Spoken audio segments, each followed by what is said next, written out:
Hi guys, welcome to RSK creations and Kubera movie review.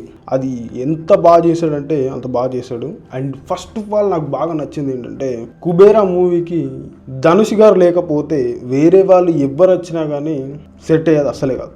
Cinema అయితే ఇప్పుడే complete చేసేసుకున్నాం. Cinema చూసాక నాకైతే నచ్చింది గైస్. సినిమా అయితే నాకు చాలా బాగా నచ్చింది. ఎక్స్పెక్ట్ చేసినట్టే రిఫ్రెషింగ్ ఫీల్ అయితే వచ్చేసింది. కొన్ని సీన్లు అయితే కొన్ని సినిమాల్లో చూసినట్టే అనిపిస్తుంది. కానీ కాకపోతే ఏంటంటే ధనుష్ గారి యాక్టింగ్ మైండ్ బ్లోయింగ్ అని చెప్పాలి. ధనుష్ గారు లేకుంటే ఈ సినిమాకి పెద్ద నచ్చేది కాదు అన్నట్టుంది. పర్ఫార్మెన్స్, ఎమోషన్స్ అయితే టాప్ నాచ్లో ఉన్నాయి. నాకైతే బాగా నచ్చింది ధనుష్ గారి క్యారెక్టర్. అండ్ ధనుష్ గారి క్యారెక్టర్ ఏదైతే ఉందో అది చాలా అంటే చాలా బాగా నచ్చింది. సెకండ్ హాఫ్ అయితే కొంచెం సర్వైవల్ క్రైమ్ థ్రిల్లర్గా అయితే మారుతుంది. కొంచెం స్లో ఫీల్ అయితే వస్తుంది. కానీ కాకపోతే ఏంటంటే సినిమా ఎండ్ అయ్యాక ఒక గుడ్ మూవీ చూసామన్న ఫీల్ అయితే వస్తుంది. ఫస్ట్ హాఫ్ అయితే మనకు ఎక్కడ బోర్ కొట్టినట్టు అనిపించదు, మొత్తం ఎంగేజింగ్ గానే ఉంటుంది. ఆ సెకండ్ హాఫ్కి వస్తేనే లాగ్ అయినట్టు అయితే అనిపించింది. ఓవరాల్ గా చూస్తే ఇప్పుడున్న సినిమాల కంటే నాకు తెలిసి ఈ సినిమానే చాలా బెటర్ అనిపించింది నాకు. ఖచ్చితంగా అందరికీ నచ్చుతుందా అంటే అందరికీ నచ్చకపోవచ్చు. ఎందుకంటే కొన్ని సీన్స్ వల్ల కొంచెం ల్యాగ్ వల్ల ఓపిక ఉండకపోవచ్చు, కాబట్టి అందరికీ నచ్చకపోవచ్చు. నాకు కూడా కొంచెం లెంత్ ఫీల్ అయితే వచ్చింది. కానీ ఇవి పక్కన పెడితే థియేటర్లోనైతే సాటిస్ఫైయింగ్ గానే అనిపించింది. ఏ సీన్ని ఎలివేట్ చేయడానికి అయితే ప్రయత్నించలేరు.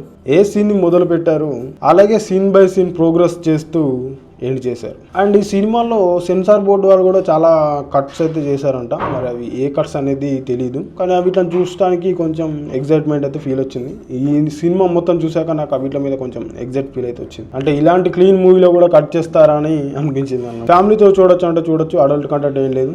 బేసిక్ స్టోరీ లైన్ ఏంటంటే 15 years వరకు ఆయిల్ రిగ్ ని కనుక్కోవడం. ఈ విషయం తెలిసిన గ్లోబల్ ఎంటర్ప్రైజెస్ CEO విలన్. దీన్ని హ్యాండిల్ చేయడానికి CBI ఆఫీసర్ దీపక్ అంటే మన నాగార్జున గారిని ఇన్వాల్వ్ ఎలా చేశారు, అసలు నాగార్జున గారిని ఎందుకు ఎంచుకున్నారు, బెగ్గర్స్ ని ఎందుకు తీసుకున్నారు. ఫస్ట్ శేఖర్ కమ్ముల గారికి ఒక మాట చెప్పాలి. ఈ కాన్సెప్ట్ అయితే నాకు చాలా అంటే చాలా బాగా నచ్చింది. కానీ అంతకంటే ముందు ధనుష్ గారి బిగ్గర్ రోల్ గురించి చెప్తా. ఒక స్టార్ హీరో ఫుల్ లెంత్ బిచ్చగాడి రోల్ చేయడం అనేది నార్మల్ అయితే కాదు భయ. ధనుష్ గారిని చూస్తుంటే కొన్ని నక్కల అసలు ధనుష్ అనే ఫీల్ రాదు.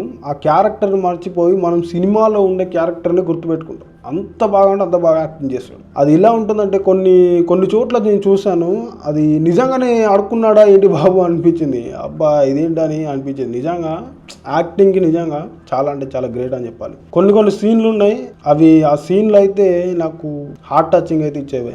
నాకైతే ఇది సినిమా అని అయితే అనిపించలేదు, నిజంగానే ఇక్కడ జరిగింది అని అనిపించింది భయ. సినిమా థియేటర్లో నాకు అదే ఫీల్ వచ్చింది. బెగ్గర్ చుట్టూ వచ్చే సీన్స్ అయితే బీభత్సంగా అయితే వర్కౌట్ అయ్యాయి. ధనుష్ నాగార్జున మధ్యలో వేరే వాళ్ళు ఎవరు యాక్టింగ్ చేసినా అది పెద్దగా నచ్చకపోవచ్చు, ఎందుకంటే వీళ్ళైతేనే ఇట్లేట్ చేసుకున్నారని అనిపించింది నాకైతే. ధనుష్ డబ్బింగ్ కూడా చాలా హెల్ప్ అయిందని చెప్పాలి, చాలా బాగుంది.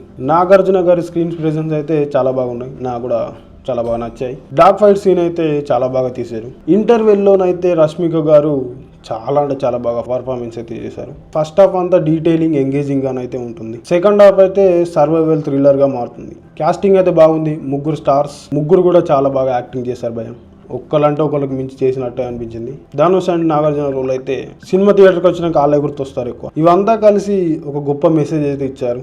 మనుషులంతా ఒకటి, ఒక డబ్బు తప్ప అని. నాకు మెసేజ్ అయితే చాలా బాగా నచ్చింది. మీకు ఎలా అనిపించిందో కింద కామెంట్ చేయండి. నాకైతే అక్కడక్కడ కొంచెం లాగ్ అనిపించిన లాగ్ ఫీల్ అయితే ఏం రాలేదు. Pre climax emotional elements, pregnant ladies scenes స్పెషల్గా చెప్పుకోవాలి. విలన్గా చిమ్ షార్ప్ గారు అయితే బాగా చేశారు.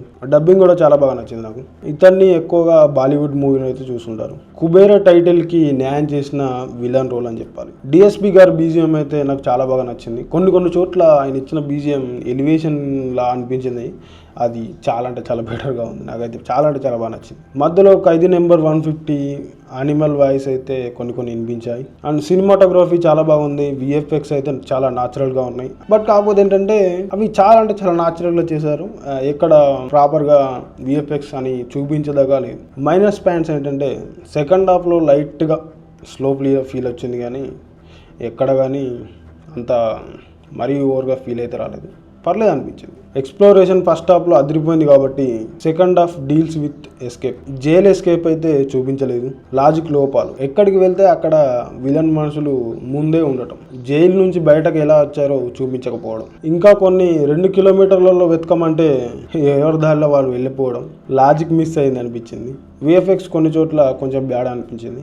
లెంత్ ఫీల్ వల్లే అలా జరుగుతుంది. ఫైనల్ వెరిడిక్ట్ ఏంటంటే సెకండ్ హాఫ్ కొంచెం స్లో అనిపించింది అంతే. ఫస్ట్ హాఫ్ అయితే ఎంగేజింగ్ అనిపించింది. స్ట్రాంగ్ పర్ఫార్మెన్సెస్, డిఎస్పి మ్యూజిక్ నాకైతే చాలా బాగా నచ్చేసాయి. ఫైనల్గా మూవీ చూడొచ్చా అంటే చూడొచ్చు, చాలా బాగుంది. నాకు బాగా నచ్చింది. మీరు థియేటరికల్ ఫీల్ అవ్వాలంటే బయట ఓటీటీలోకి వచ్చినప్పుడు అయితే ఈ ఫీల్ అయితే రాదు, థియేటర్లో మాత్రమే ఈ ఫీల్ వస్తుంది. ఓకే గైస్, అండ్ ఈ వీడియో కింద కొత్తగా వచ్చిన వాళ్ళు సబ్స్క్రైబ్ చేసుకోండి. చాలా మంది చూస్తున్నారు, సబ్స్క్రైబ్ చేసుకోవట్లేదు.